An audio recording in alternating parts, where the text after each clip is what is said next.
Hi there, you may have seen that I've been posting a couple of times this week about a HR training course that I've put together and also an activity that I use for absence management, which is the maze.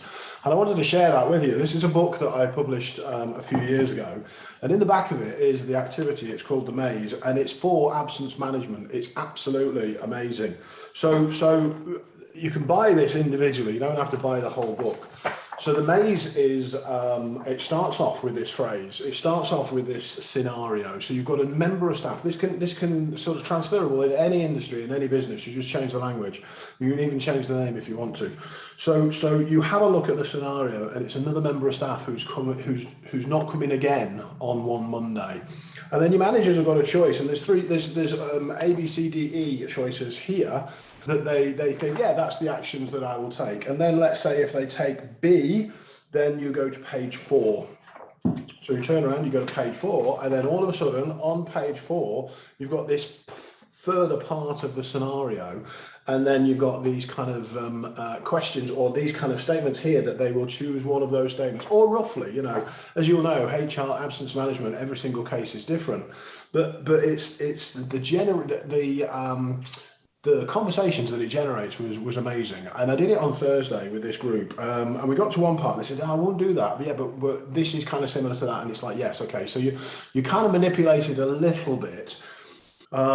But there's 3 outcomes to the maze, and one of the outcomes the managers can actually get into a little bit of trouble as well, because what they'll find they're doing is they're running their team, or they're running their absence management with their heart and not their head. So they'll jump into it without going and taking advice from HR, which is part of the course. That's what HR are for. They're there for the advice. The managers need to go in there and manage these situations as long as they're trained, and that's what this activity does.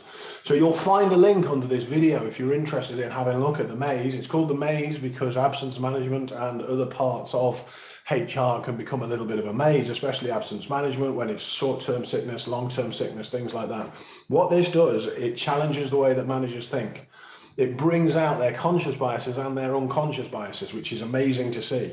The discussions at the end of it, I usually take an hour of this activity at the end of the session, because it sort of, woof, it brings everybody up on finishing on a high on a HR course. Not saying that they're boring, because mine certainly isn't. But it was an amazing conversation that we had. And then right at the very end, because there's a specific slide that I put up, which is a discussional slide, and one of the managers came and said, well, what I've learned from the session is that managers need to get more involved with the HR role than just relying on the HR, which to me was boom, you know, that is my job done.